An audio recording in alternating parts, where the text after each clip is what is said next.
The day the police knocked on my door, my husband stood behind them, holding a file. Inside that file was proof that I was unstable, dangerous, unfit to live in my own home. And somehow, every piece of evidence came from inside my house, because Daniel had installed cameras everywhere. What I didn't understand was why every clip made me look like I was losing my mind. Until I found the footage he never wanted me to see. For most of my life, I believed I was lucky. Daniel wasn't just a good husband. He was admired. The kind of man people described as rare. He listened when people spoke. He never raised his voice. He remembered birthdays, anniversaries, small details that made people feel important. Even my friends would say things like, "Claire, you really found a good one." And I believed them. We had been married for 15 years. We had a daughter, Emily, who had just turned 12. Our home wasn't extravagant, but it was comfortable, warm, predictable, and safe. At least, that's what I thought. Because looking back now, the signs were always there. They were just quiet. It started so subtly, I almost missed it. One morning, I walked into the kitchen to make breakfast and found the cabinet doors open. All of them. Not slightly open, wide open, like someone had been searching through them. I stood there for a moment, confused, because I knew I had closed them the night before. I always did. It was a habit. So I asked Daniel, and he didn't react the way I expected. He didn't look surprised. He didn't even question it. He just smiled gently and said, "You probably forgot." And the way he said it made me doubt myself. Not immediately, but enough to let it go. Over the next few weeks, more things started happening. My keys would go missing, only to show up in places I didn't remember putting them. The TV would be left on overnight. The front door unlocked in the morning. At first, I tried to explain it logically. Maybe I was tired, maybe I was distracted. But Daniel noticed everything. He always noticed. And every time something happened, he would gently point it out. Never accusing, never harsh, just observant. "You've been forgetting things a lot lately. I think you're overwhelmed. Maybe you should rest more." And slowly, without realizing it, I started seeing myself the way he described me. Daniel began changing in ways that were almost invisible. He became more involved in daily routines. He started double-checking things I had already done. If I cooked, he would come behind me and inspect the kitchen. If I locked the door, he would test it again. At first, it felt like care, like support. But over time, it started to feel like supervision. And what bothered me the most wasn't what he did. It was how calm he always was. Because no matter what happened, no matter how strange things became, Daniel never seemed surprised. One afternoon, I picked up Emily from school. Or at least, I thought I did. Because when we got home, Daniel was waiting at the door. And the look on his face wasn't anger. It was concern. "Claire," he said softly, "Emily's school called." My stomach dropped, because Emily was standing right next to me, holding my hand. Confused. But Daniel looked past her, like she wasn't even there. "They said you didn't show up." And for a moment, I couldn't breathe. That night, I barely slept. I kept replaying the day in my head, every detail, every moment, trying to figure out what I missed. Because I knew I picked her up. I remembered it. The car ride, the conversation, the way she laughed about something her teacher said. It felt real. It was real. So how could the school say I never came? The next morning, Daniel suggested something gently. "Maybe we should talk to someone." And this time, I didn't argue. because for the first time, I was scared of my own mind. A few days later, Daniel told me he had installed cameras. He said it was for peace of mind, to keep the house secure, to help monitor things. At first, I didn't question it, because part of me felt relieved. If everything was being recorded, then maybe we could finally understand what was happening. Maybe we could see the truth. But what I didn't realize was Daniel had already been watching, long before he told me.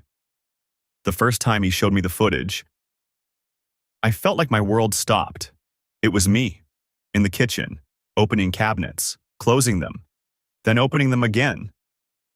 And then, just standing there, staring, confused, like I didn't know where I was. I watched in silence, because I had no memory of it. None. And Daniel didn't say, "I told you so." He just looked at me, with quiet concern. And somehow, that hurt more. After that, everything changed. I stopped trusting myself. Every decision felt uncertain. Every action felt questionable. And Daniel stepped in more. He started handling our finances completely. He managed Emily's school schedule. He even began reminding me of basic things, things I knew I should remember. And the more he helped, the less I felt like myself. My world started getting smaller. Friends stopped visiting, not suddenly, gradually. Phone calls became shorter, then less frequent, until they almost disappeared. I didn't understand why. Until one day I overheard Daniel on the phone. He was speaking softly, carefully. "She's not herself lately. I think she needs space. We're trying to manage it at home." And just like that, I understood. He wasn't just changing my reality. He was changing how the world saw me. I started writing things down. At first, it felt unnecessary, almost dramatic. But I needed something solid, something I could trust. So I kept a small notebook hidden in my drawer. Every time I did something, I wrote it down. What time I woke up, what I cooked, when I left the house, when I picked up Emily, everything. And for a few days, nothing unusual happened. No missing items. No confusion. No strange moments. And for the first time in weeks, I felt like myself again. Until Daniel noticed. He didn't say anything at first, but I could feel it. The way his eyes followed me a little longer. The way he paused before speaking, like he was observing, not interacting. That night, he asked casually, "Have you been feeling better?" I nodded, and for a moment, something in his expression shifted. Not relief, not happiness, something closer to disappointment. And that's when I realized something I hadn't allowed myself to think before. Daniel didn't want me to get better. The next morning, after Daniel left for work, I did something I had been too afraid to do. I checked the camera system. I didn't even know why I was doing it. Maybe instinct, and maybe desperation. But I needed to see everything. Not just the clips he showed me, the full recordings, the raw footage. It took me a while to figure out how to access it. My hands were shaking the entire time. But eventually, I got in. And what I found changed everything. At first, everything looked normal. Hours of empty rooms, routine movements, nothing unusual. But then, I saw it. Daniel, in the middle of the day, when he was supposed to be at work. He walked into the kitchen calmly, opened the cabinets, left them wide open, and walked away. My heart started racing. I kept watching. Clip after clip. And every time something strange happened, Daniel was there first. Moving things. Unlocking doors. Rearranging objects. Setting everything up. I sat there for what felt like hours, watching my entire reality unravel. And every moment I doubted myself. Every time I thought I was forgetting something, every piece of evidence he showed me was created carefully, patiently, deliberately. Daniel wasn't documenting my breakdown. He was building it, piece by piece. And suddenly, everything made sense. The calm voice, the concern, the way he never reacted with shock, because nothing was ever unexpected to him. He planned it. All of it. But then, I found something worse. A clip I wasn't supposed to see. It was from Emily's room. She was sitting on her bed, talking. Not to herself. To Daniel.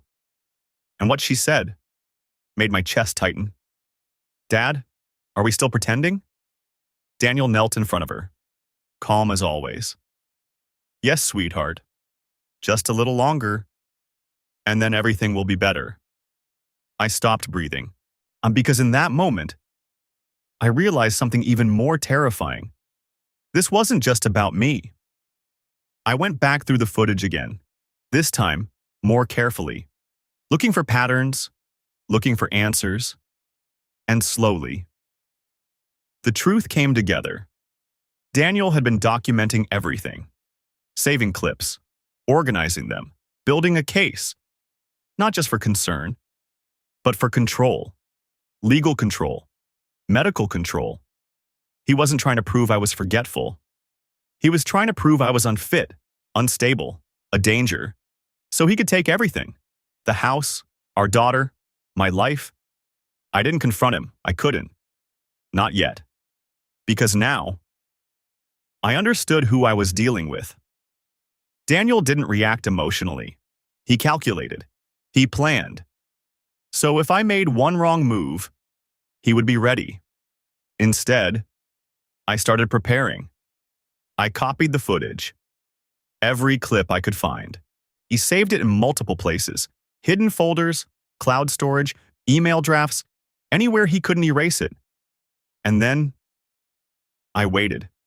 2 days later, Daniel came home earlier than usual, and something felt different. The air was heavy, still, like something was about to happen. He sat across from me at the table, folded his hands, and spoke calmly. "Claire, I think it's time we get you real help." I didn't react. I just looked at him. And for a moment, we both understood. This was the moment everything would change. The knock on the door came 30 minutes later. 2 officers, polite, professional, but serious. Daniel stood behind them, holding that file. The one filled with carefully selected clips, edited moments, a version of me that didn't exist. He spoke calmly, explained everything. Concerned husband, worried father, trying to protect his family. And they listened. Because why wouldn't they? Everything he said was backed by evidence. They asked me questions, simple ones, but loaded. And I could feel Daniel watching me, waiting for me to slip, to panic, to confirm everything he had built. But I didn't. Because this time, I wasn't confused. I wasn't afraid. I was prepared. So I stood up quietly, walked to my room, and came back with my laptop. "I think you should see this," I said, and I placed it on the table. The officers exchanged a glance. Daniel didn't move. Still calm, still confident, until the video started playing. Not his clips, not his version. The full footage. Unedited. Clear. Undeniable. Daniel moving objects. Daniel staging scenes. Daniel creating every mistake. And slowly, the room changed. For the first time, Daniel reacted. Not with concern, not with calm, but with silence. Heavy, uncontrolled silence. His expression didn't shatter all at once. It cracked, slowly, like something carefully built, finally breaking under pressure. And in that moment, everyone saw him the way I finally did. They asked him questions. He didn't answer, not immediately. because the man who always had control had lost it. And there was nothing he could say that would explain what they just saw. Not in a way that made sense. Not in a way that saved him. Because the truth didn't need explanation. It was already there. They told me later, cases like mine don't usually get proven, because manipulation like that is quiet, subtle, invisible to everyone else. But Daniel made one mistake. He believed I would trust him, more than I trusted myself. And that was almost true, until something inside me refused to accept it.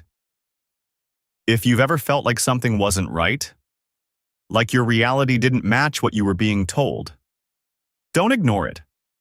Because sometimes, the most dangerous manipulation is the one that makes you question your own mind. And I need to ask you this. Where are you watching this from?